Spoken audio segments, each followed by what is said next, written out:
Olá, povo de Deus.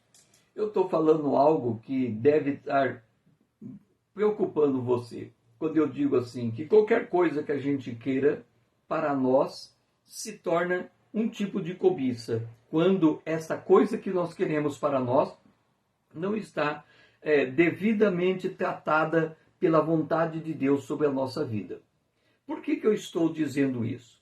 Eu estou falando da minha primeira infância. Note, quando a gente nasce, já nos primeiros anos de vida, a gente, como bebê, quer alguma coisa. A gente quer mamar, a gente quer um banho, a gente quer dormir, a gente quer ser bem cuidado, a gente quer ser acariciado. Nós desejamos algo, aprendemos desde pequeno a observar o mundo à nossa volta e desejar aquilo que dentro da nossa consciência a gente consegue captar como é algo apropriado para nós. Então o bebê, ele já manifesta este querer dele. Pega um bebê e tira a chupeta. Ele vai chorar até que a chupeta lhe seja devolvida. Isso demonstra que ele quer muito aquele objeto. Ora, a gente observa assim na superfície do comportamento do bebê e a gente pensa que são coisas inerentes àquela faixa etária.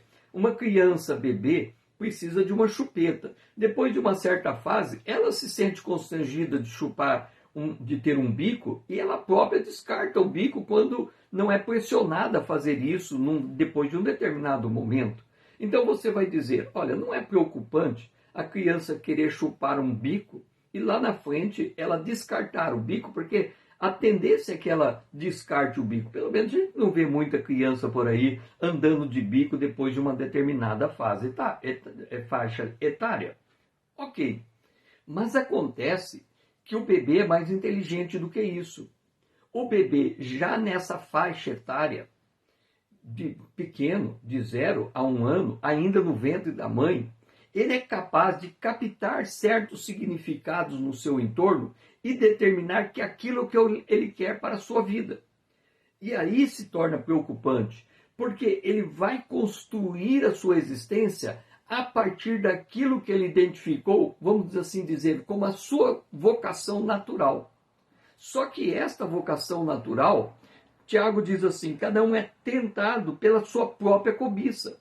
Na verdade, ele está cobiçando ou querendo tomar um rumo na vida, isto de 0 a 2 anos, a 5 anos de idade, até 5 anos de idade, ele já pode definir isso com uma certa clareza.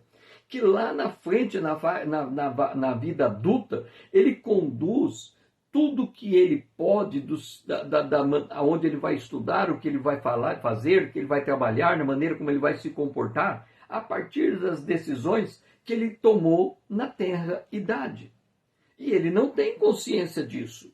Então, quando ele não tem consciência de uma coisa ligada na outra, ele, num dado momento em que as coisas começam a dar errado, ele diz assim, por que eu escolhi esse caminho?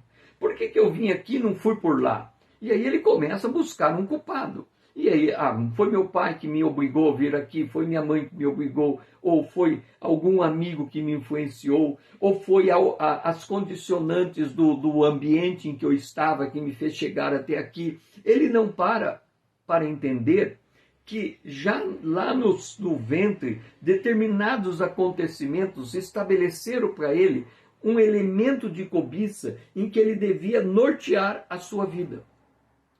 Por que essas coisas acontecem desta maneira?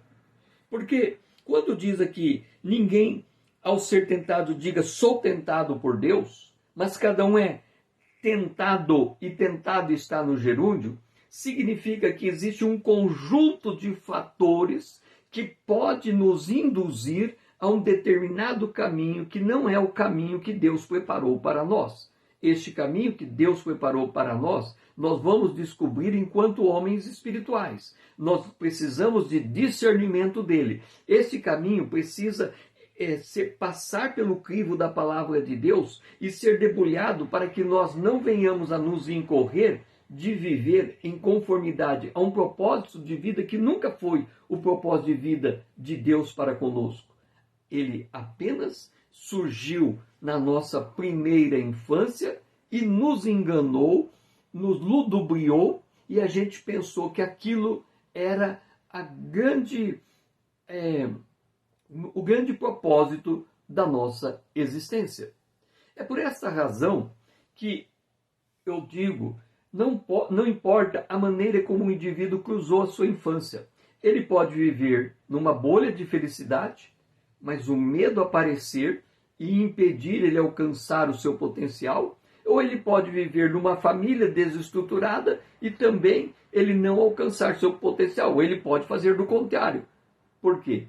Porque o fator determinante que vai moldar a sua conduta é a sua cobiça. Se você está comigo, escreva #estou com Cristo. Que o Senhor seja louvado.